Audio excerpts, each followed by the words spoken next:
Hello and welcome to episode, 31 of One Step Beyond, the show that encourages you to take a step outside your comfort zone and enrich your life. And for many people, there is not much more of a perceived step outside their comfort zone than taking on an ultramarathon.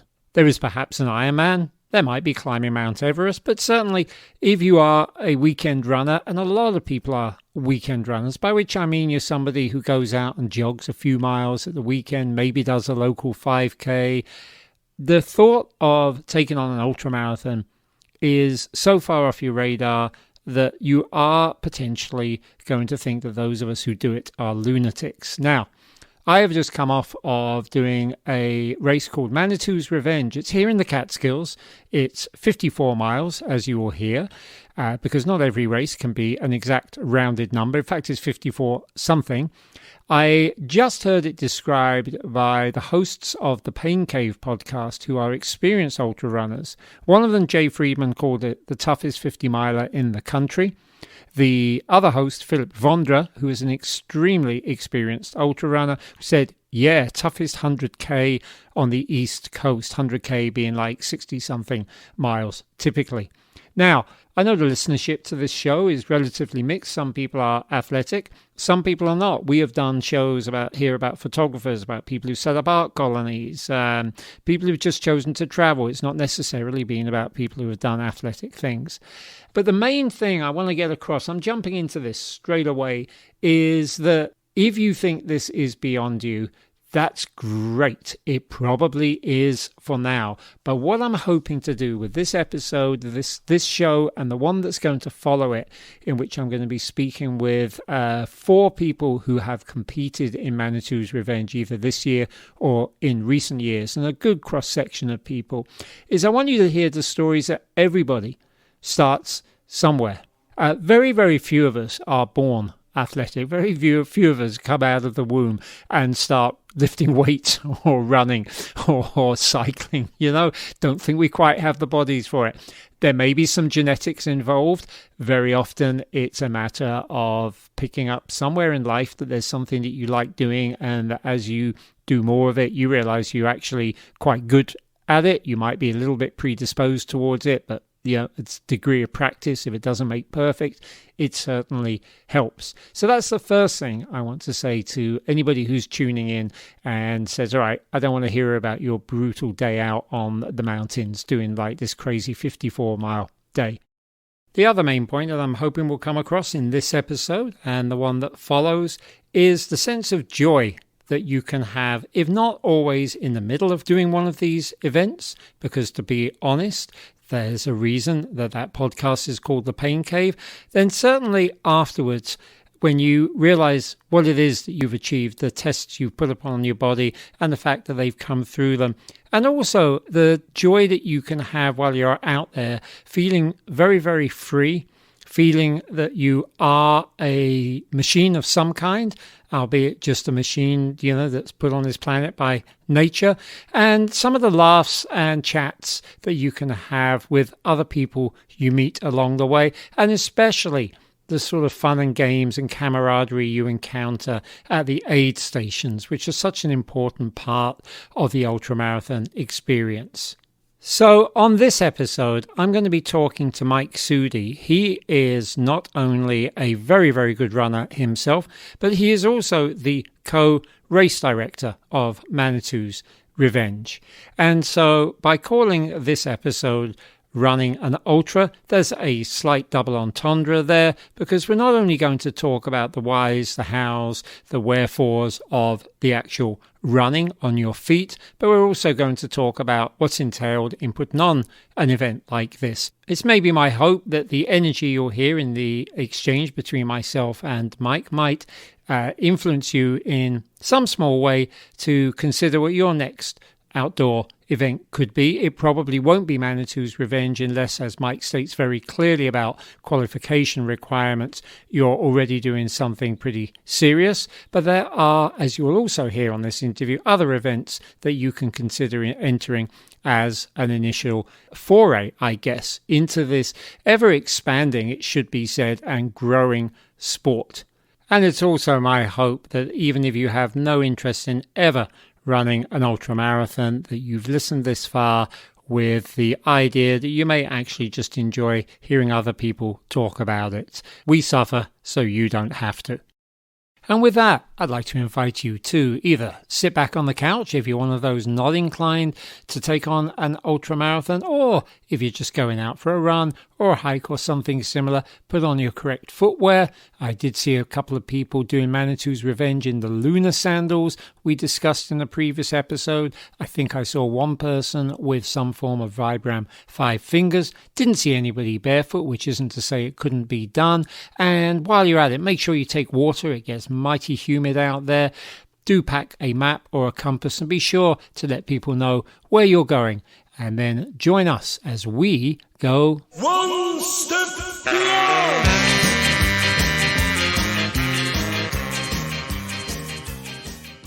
Tony here. If you've been enjoying One Step Beyond, and especially if you enjoy the fact we don't have ads running through it, please consider dropping something in the tip jar. Think of when you encounter a busker. You like what you hear, you put some loose change in the hat, and you go about your day knowing that you're doing your own little part to encourage creativity. Just look for the Support This Show link on whatever app you're using to listen along, or visit supporter.acast.com/one step beyond. Thank you. And now, on with the show. So explain to me the background of Manitou's Revenge. Why did you think that our particular area needed that race? Well, so the history of Manitou's is somewhere in early 2012.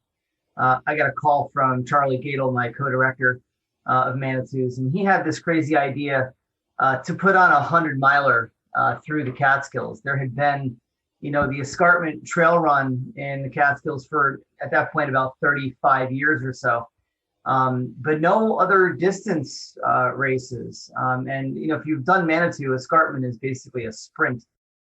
And, I think there was just an evolution of ultra running in terms of its popularity in the country. And there were a lot of 50s and a lot of 100s popping up. And Charlie just decided the Catskills needed to represent in that universe. And so I got a call from him and went out to dinner with him and Dick Vincent of the escarpment race. And it was Joe Brown, Tom DeHaan, Stuart Dutfield, and I. And we went out and had dinner and laid out maps and just started looking at possibilities.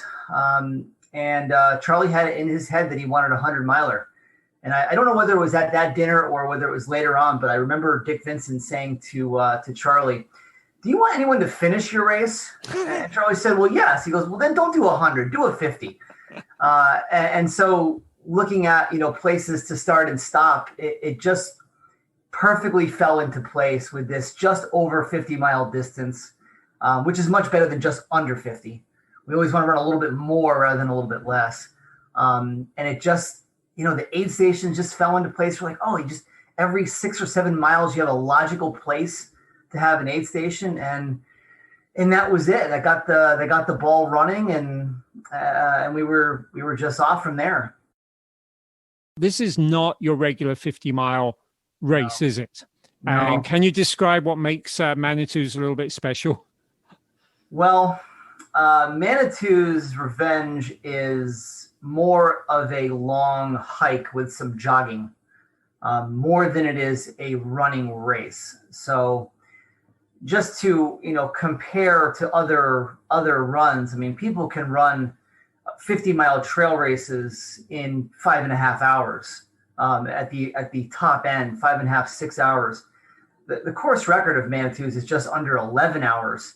And we've had some pretty elite runners come attempt this thing.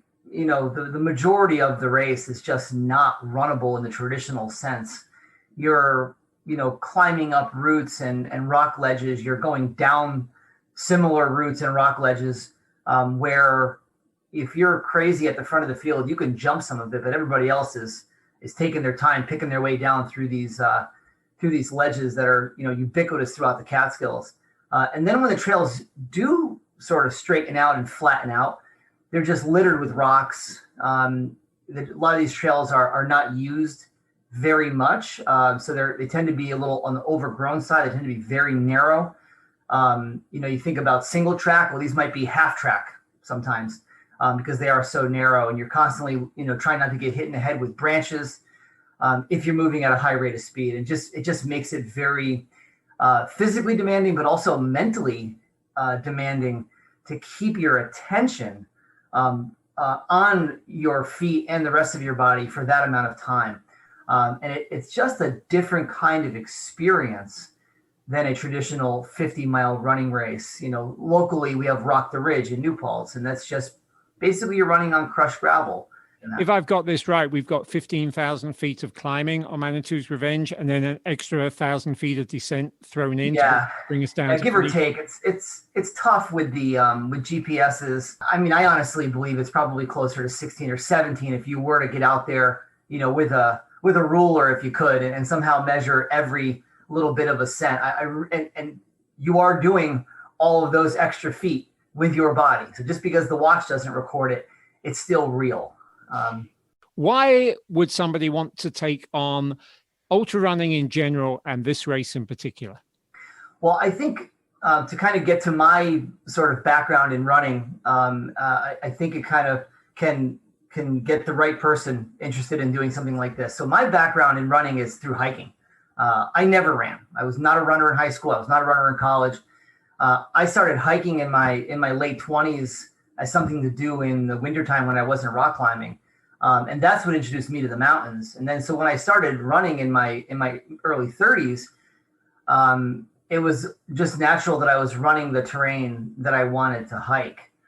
And so for me, the prospect of doing something like the Boston Marathon, in my earlier years just seemed impossible. How do I run for that amount of time?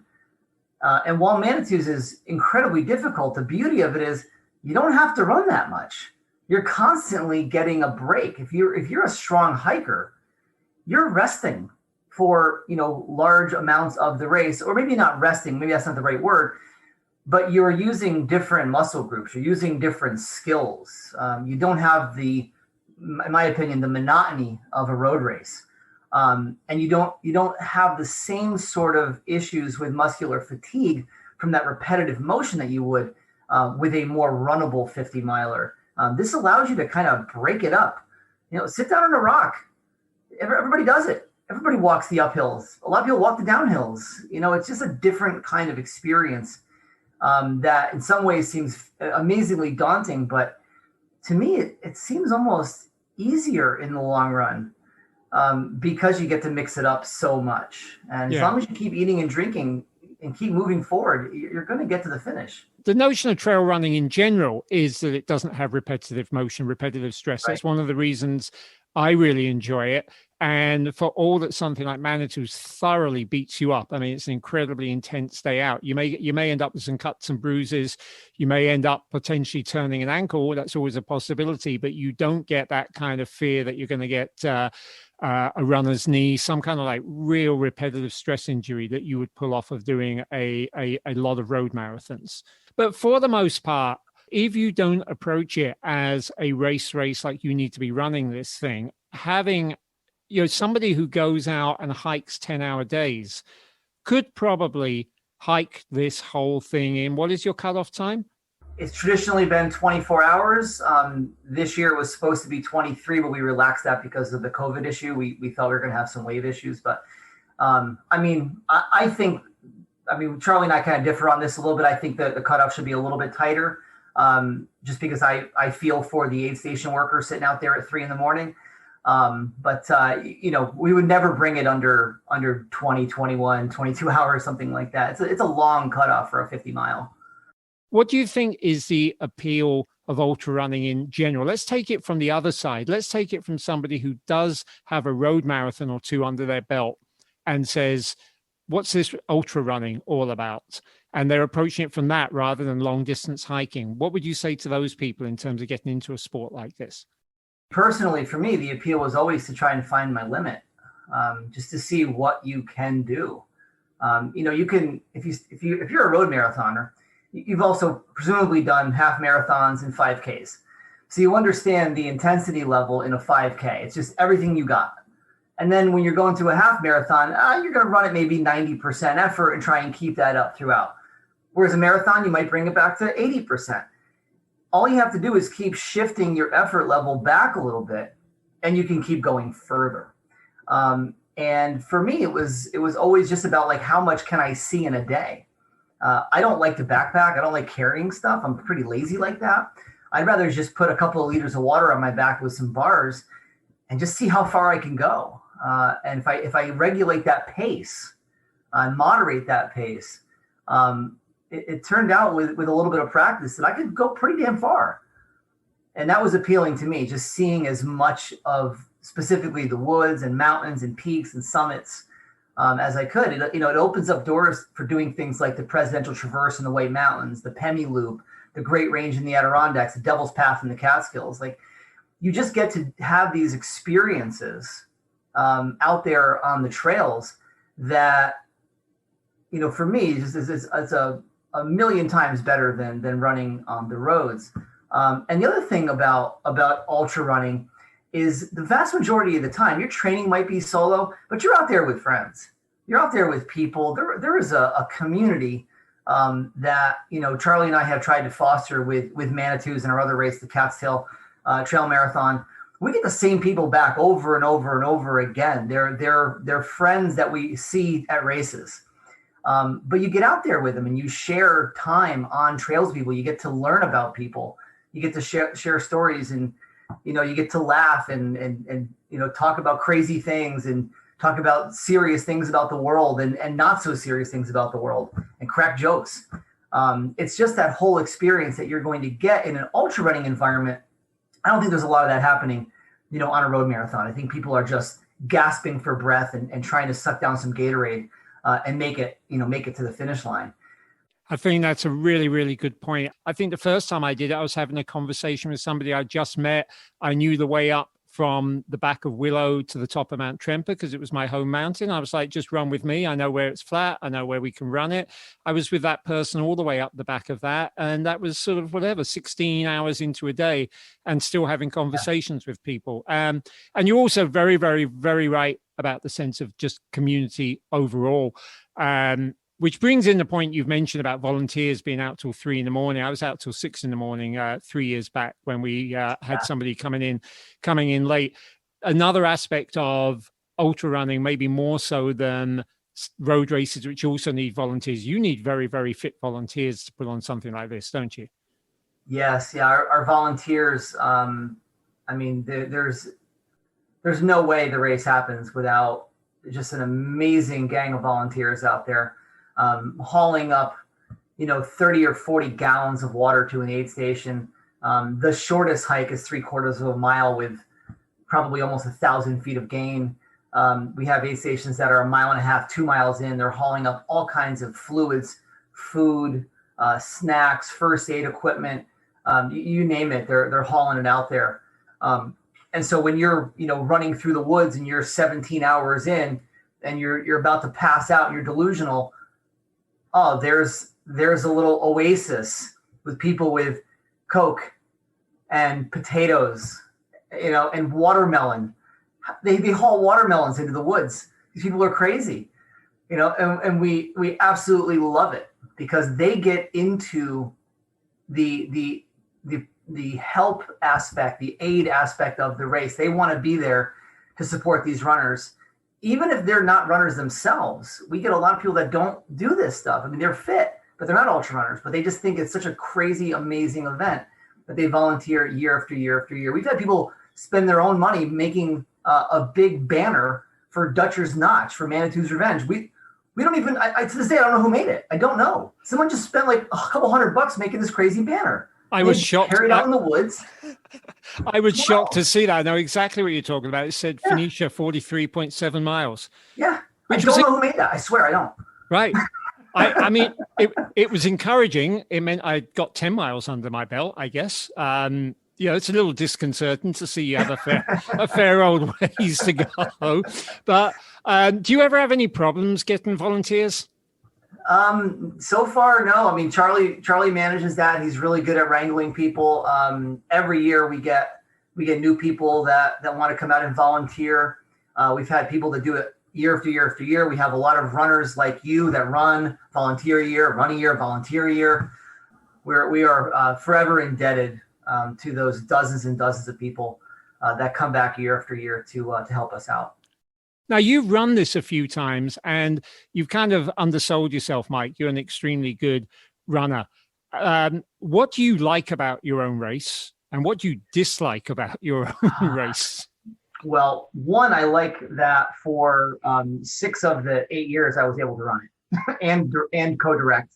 So I really appreciate my co-director, Charlie, allowing me to do a lot of my work ahead of time, get out there and enjoy the trail with all of the fellow runners, and then somehow come in and work through the night at the finish line without dying and falling asleep, which amazes me that I can pull that off. For me, I've always been able to finish Manitou before it got dark, which was a really cool thing. Like, yeah, we have people that run 11 hours, 12 hours. 16 hours is kind of the time where if you get under 16, you don't need a headlamp. And that was kind of always my goal, is to get in without the light. And I was successful at doing that every time that I tried to run. I just think for me personally, it's the right distance. It's the right distance. It's the right kind of terrain. It's the right amount of elevation gain where, I've had good years and I've had bad years, but my spread on my finish time is like an hour and a half. It just suits me for my skills and my desires, what I like to do. I really like hiking uphill. I really like technical terrain. I really like, getting out there and just pushing myself and, to the point where I can't go any further. And I have done 100-milers and they're not as enjoyable. It's a little too much. I like the 50, 54 mile. Let's be honest, this thing runs more like a 100K or a short 100 more than it does as a 50. But it just fits like a puzzle piece for me. Although you're saying you don't like hundreds, I feel it's important to just note that you do have one. If you got fastest known time, that's unlikely to be beaten, seeing that the course is now changed. I'm going to have to ask you to toot your own horn on that. You do have one pretty phenomenal achievement for somebody who says they don't like running and don't like 100-milers. Well, in fairness, that was another long day, long 2.5 days out in the park. Yeah, I did all 35 of the Catskill peaks in one continuous push 3 years ago. And that took me a little over 57 hours to do that. It was definitely the best, single best experience of my life. We're talking about volunteers and crew people. I had a handful of people that came out from start to finish and supported me the entire way, and I'm forever indebted to them. They know who they are. I've thanked them 1,000 times already. But yeah, they were there for me at every road crossing with, burritos and pizza and beer and you name it, whatever I could, whatever I felt like eating. Shared a lot of the miles of that with me. Yeah, that took about 144 miles to get through the Catskills.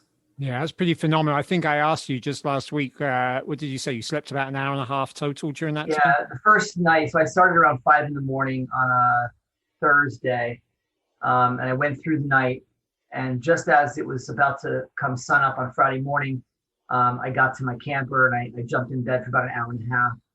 And when I woke up, I didn't want to wake up.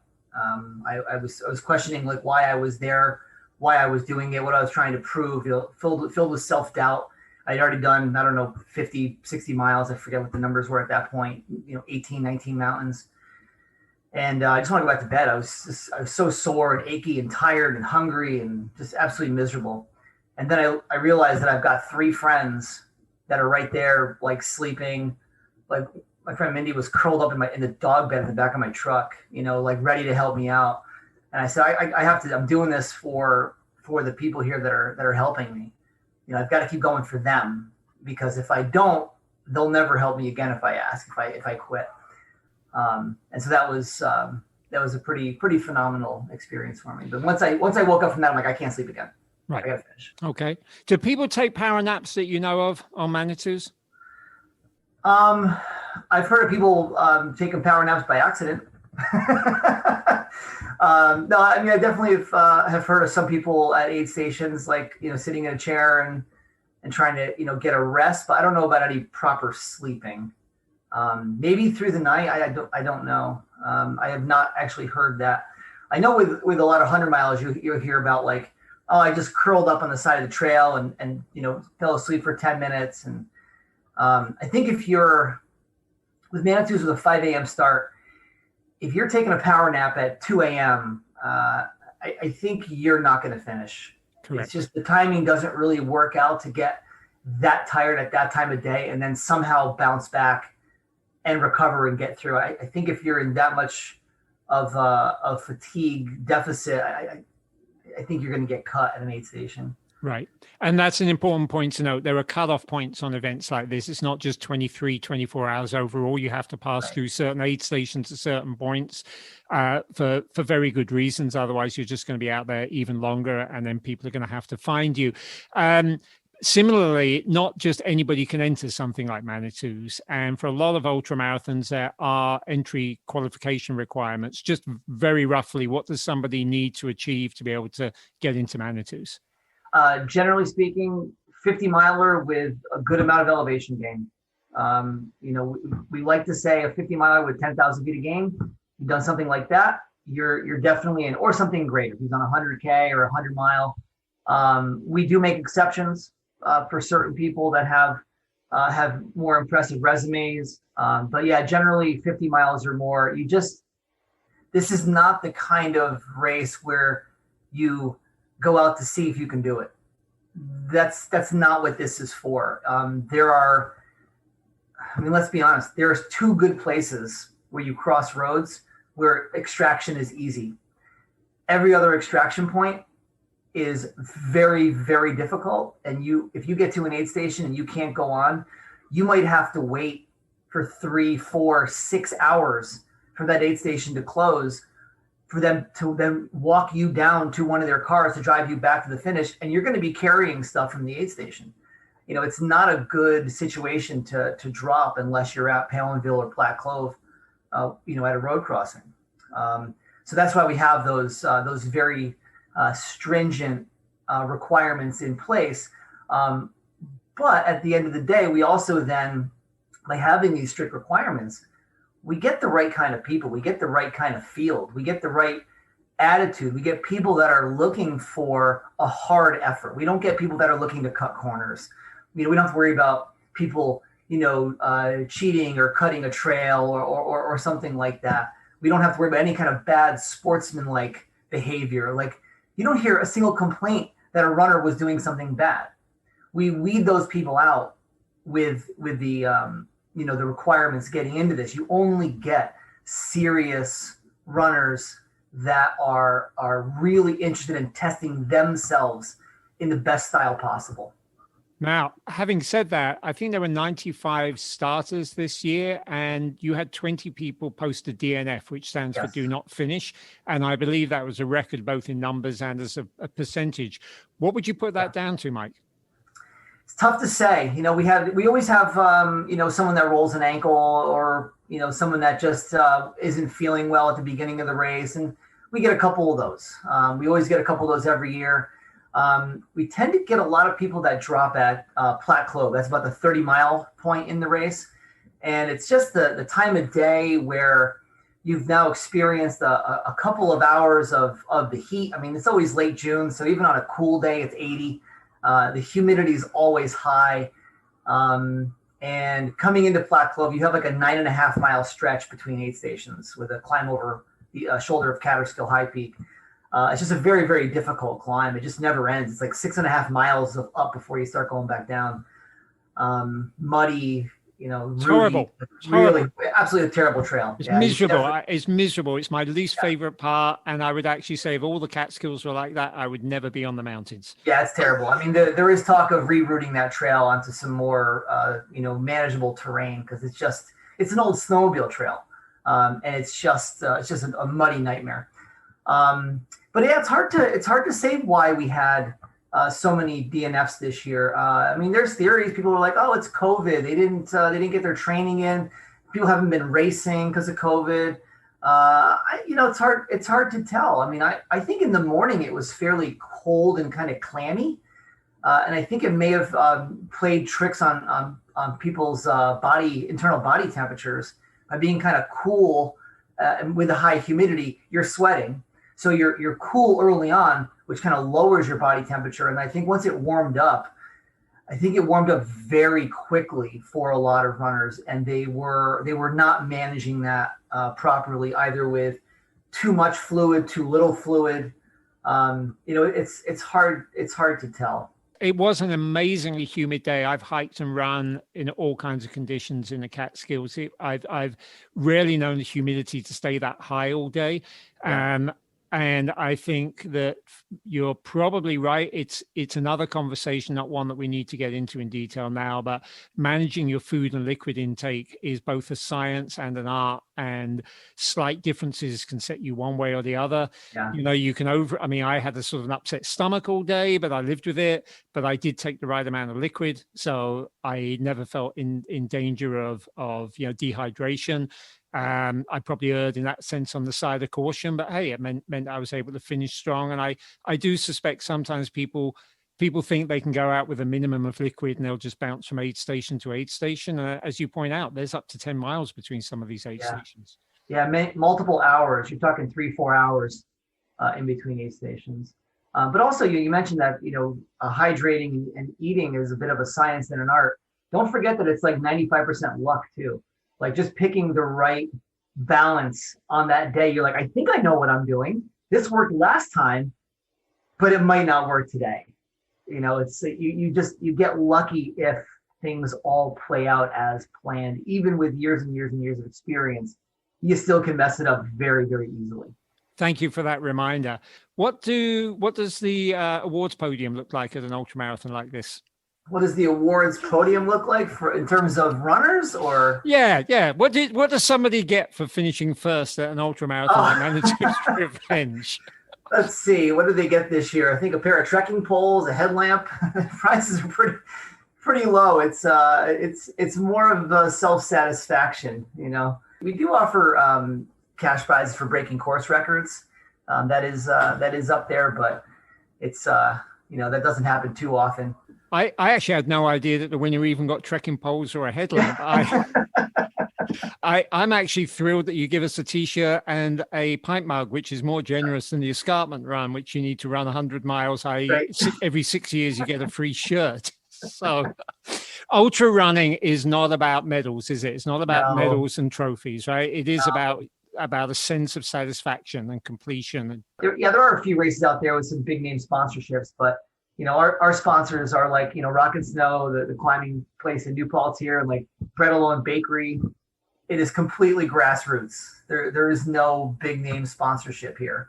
I love the grassroots. I mean, I could do a bit more grass out there, maybe a bit less roots when I'm actually on the mountain. But it is very grassroots. You did mention earlier, you and Charlie. Charlie's not here because he's out hiking. He's out on a long hike across the long path all the way across New York State, raising funds for the New Jersey Trail Conference, I believe, and awareness. You did arrange for a third long distance trail race in the Catskills, the escarpment being the grandfather of them all. The Catskill Trail Marathon, you already mentioned it. It is pretty damn close to a 26.2 miles. Does that count as an ultra? I don't think so. But I mean, these are just definitions that are arbitrary. So, the marathon distance is likely arbitrary anyway. Ultras, some people will say anything longer than a marathon. So if you do a marathon and then jog around the parking lot, you've done an ultra. But I think the ultra community generally thinks that around 50K is kind of where ultras begin. It doesn't really matter. I've done 50Ks way faster than I've done Catskill. So in terms of time, yeah, it probably is an ultra amount of time to be out there. I really, really love Catskill. It's to me, it's this perfect balance between what you quite rightly said. It is in its own odd way a bit of a sprint to do escarpment. I think of escarpment more like a road marathon where you're kind of pushing the whole time. Manitou's, you got to completely rethink that, go to the opposite level. And I love Catskill because it's somewhere in between. You can push it without killing yourself, but it's not quite at that intensity of the escarpment. And that comes around in October. And so for somebody who may be listening and may be sold on some of this and may have access to the Catskills, for my money, I would say that's quite a good entry point into the world of long distance trail running. What would your opinion be? Yeah, I think it's great because you're not going to be out in the dark on that one. We'll cut you off before that. Our cutoff is 10 hours, but that still gives someone a significant amount of time to cover 26 miles. The other nice thing with Catskill is, as you mentioned, it does kind of split the difference between an escarpment, which is, I think escarpment is 90% runnable. Yes, you have to climb up a couple of peaks that are very technical and climb down, but there's good sections of runnable terrain, whereas there's a lot less of that in Manitou from a percentage wise. I think Catskill has miles, like connected miles, where you can actually run. You really can get some good fast miles in there, in parts of the race. Yes, you do climb over 4 of the Catskill high peaks. Yes, there are some literal rock scrambles where you are climbing with your hands. Yes, you go, up wooden ladders, down wooden ladders on the backside of slide. But it does have substantial portions of runnable terrain. So it is a nice way to kind of introduce yourself to that kind of effort. Even if you're a 3.5 hour marathoner, Catskill's going to take you 6.5, 7 hours, and it's going to double your time, for that distance on road for sure. And it is quite challenging, but much more attainable than something like Manitou. It does not require, the same level of commitment to just getting out, hiking mountains, getting vert. It's got about 7,000 feet of climbing, 7,500 feet, something like that. So it's basically half a Manitou. Yeah, I love it. I think it's very, quote, doable. It's a word I tend to use. It's in October. Is registration still open for that? Will it sell out? Registration is closed, but we are accepting people to get on the wait list. Okay. Yep. You can, if you go to the website, we do have a website for that. You can find information at the Cat's Tail Trail Marathon website. Use Google, you'll find it. Great. Well, actually, on that note, although a lot of ultras have small fields of necessity and they may sell out, there's always going to be one that you can enter with a little bit of planning. There's always a wait list you can get on, though I would always recommend somebody keep up their training because you don't want to get accepted, and not have the training. But your Catskill is a great place to start. Manitou's is something else. And I just want to thank you and Charlie for putting these races on, because I know there's no, this is not your job, your day job, like you say, is teaching. And everybody does this for the fun of it. Everybody does it for the fun of it. And that has to include the people who put the races on. And we couldn't do these events without people like you hosting them for us. So thank you, Mike. And at least you've run it enough times to know how much fun, in inverted commas, it can be.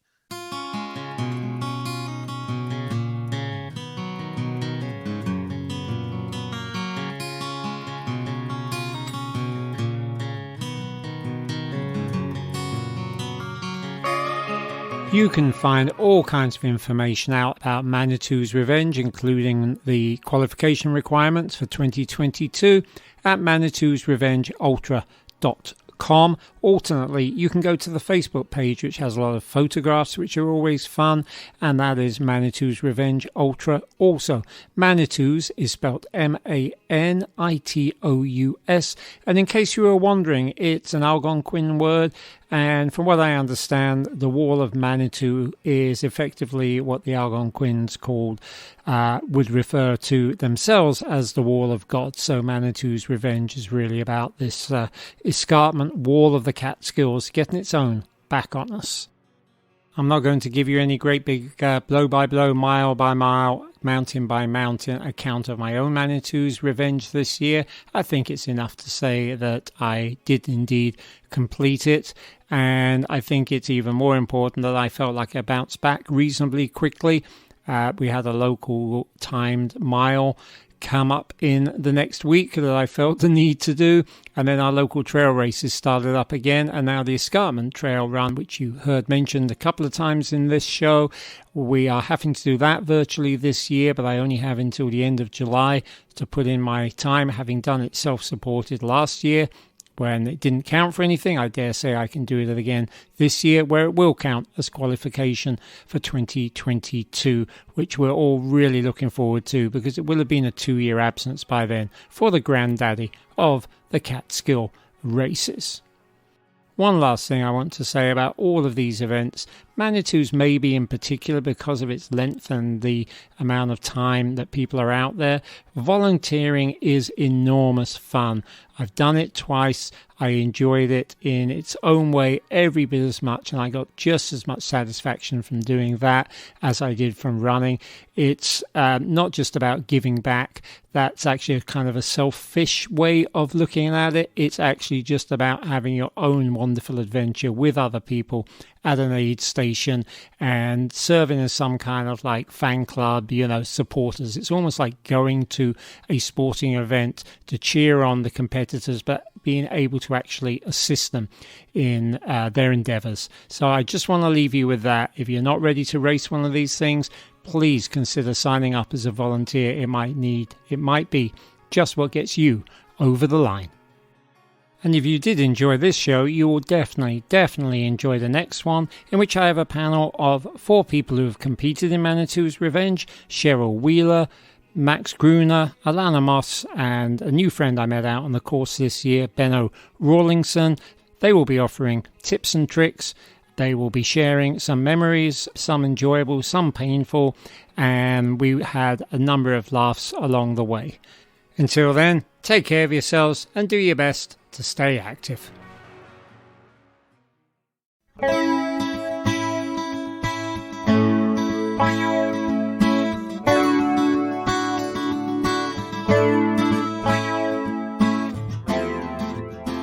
One Step Beyond is written, produced and narrated by Tony Fletcher. Incidental music is by Noel Fletcher, unless otherwise stated. The theme song is by Madness, used with permission, and the logo is by Mark Lerner. Special thanks to Radio Kingston for airing these episodes and for supplying studio space when not under lockdown. If you like what you hear, please consider throwing us a tip via the Support This Show button on your phone, or by visiting supporter.acast.com/onestepbeyond lowercase. You can also hit the subscribe button and or leave a positive rating and or review. It all helps. One Step Beyond is on social media, mainly on Instagram. Just search One Step Beyond with Tony Fletcher there, or on Facebook and Twitter, and we should come up straight away. To subscribe to a newsletter, to reach out via email, and especially if you're interested in sponsorship opportunities, the address is onestepbeyond@ijamming.net. One Step Beyond is available on just about every podcast platform known to man, and most likely a few that have yet to be discovered. Until next time, stay safe, stay healthy, and stay active.